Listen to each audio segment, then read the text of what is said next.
GNM first इयरचा बायोसायन्सचा question पेपरचा pattern बघा.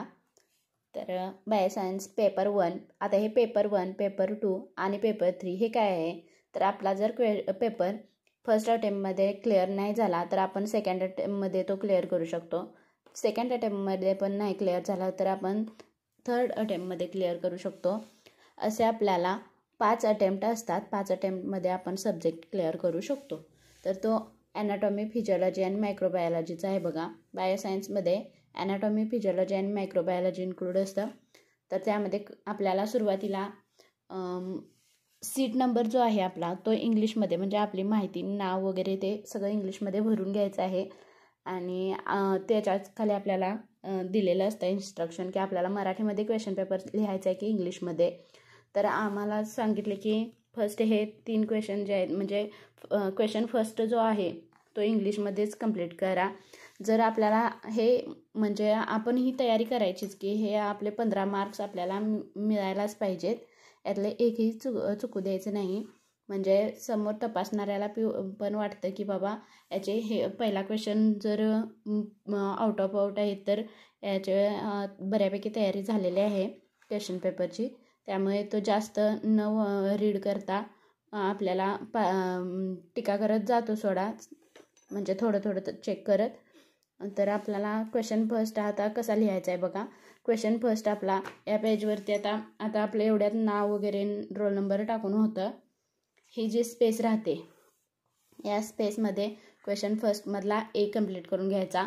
असा मी आता इथे सोडाय नाही बघा, तर तसं करायचं नाही आपल्याला. माझा आता पेपर मी चेक केलेला टाकलेला आहे.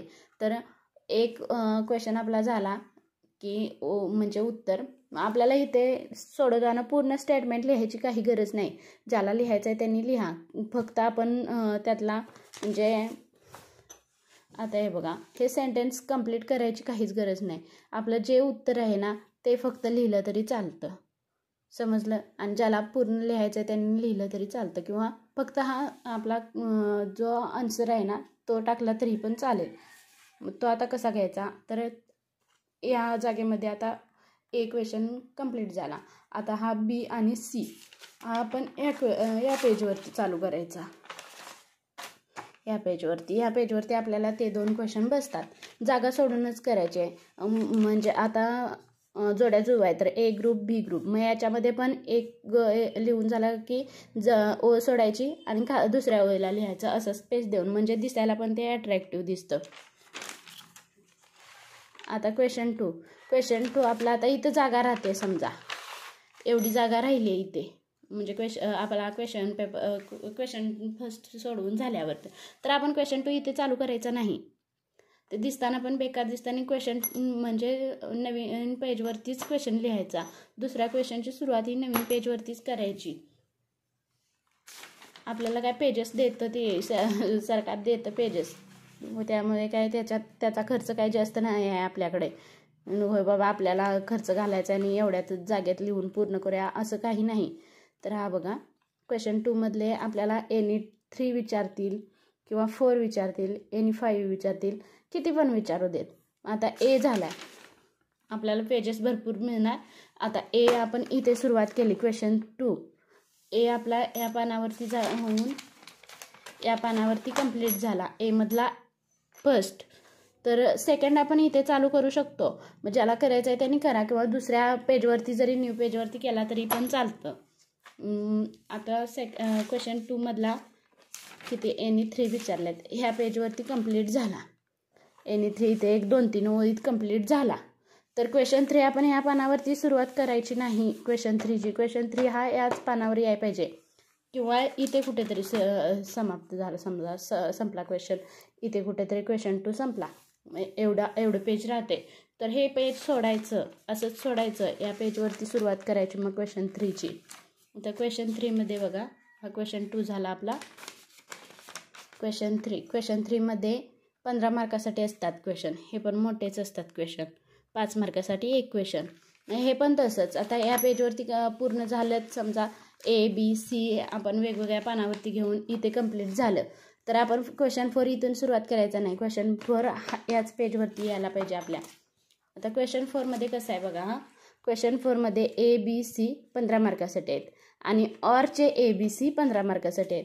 आता इथे आपण चुकतो कसं बघा, आपण आपल्याला यातले 2 येतात, समजा 2 येतात आणि ह्यातला 1 येतो, तर आपण हे 2 आणि हे 1 लिहिला तर आपल्याला एकतर ह्या क्वेश्चनला मार्क मिळतील किंवा ह्या, कारण की कसं आहे एकतर हे 3 कंप्लीट करायचे आहेत किंवा हे 3, त्याच्यामुळे यातला 1, यातले 2, यातले 2, यातला 1 असं लिहायचं नाही, कारण मार्क्स मिळत नाहीत. कोणत्या तरी एकाच क्वेश्चनला मार्क मिळणार त्यातल्या, तर ही आपली मोठी चूक होते इथे.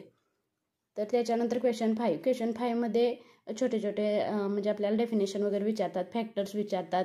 आता मेथड ही स्टेरिलायझेशन मेथड असेल किंवा क्लॉटिंग प्रोसेस असेल, अशा हे 2 क्वेश्चन मोठे असतात म्हणजे 5 मार्कासाठी. क्वेश्चन 5मध्ये आपल्याला डिफरन्स आपल्याला क्वेश्चन 4मध्ये पण विचारतात, 5मध्ये पण विचारतात आणि 4मध्ये पण विचारतात. तर एक्सप्लेनेशन आपल्याला मोठीच द्यायचे आहेत. 15 मार्कासाठी 5-5 मार्कासाठी आहेत. उत्तर भरपूर लिहायला आलं पाहिजे. डेफिनेशन वगैरे सगळ्या पाठ करा. तर हा आपला ॲनाटॉमीचा आहे. कम्युनिटीचा मी नंतर शेअर करते. सेमच पॅटर्न असतात ऑरचे वगैरे असे, म्हणजे आपल्याला हे समजलं ना की दुसरे पेपर मग कसं सोडवायचे ते समजतंच. सगळ्याच पेपरमध्ये हा क्वेश्चन मिक्स करायचा नाही, हे सेपरेट सोडवायचं, हे सेपरेट सोडवायचं. समजा सगळेच येते आणि आपल्याकडे वेळ आहे तर हे तीनही आपण सोडवू शकतो, म्हणजे येत असेल तर, जास्तच हुशार असेल तर. नाहीतर फक्त एकाच क्वेश्चनमधले 2 किंवा 3 येत असतील तर तेवढेच सोडवायचे. हा क्वेश्चन मिक्स करायचा नाही, मार्क्स मिळत नाहीत. समजलं? नंतरचा पेपर मी नंतर शेअर करेन.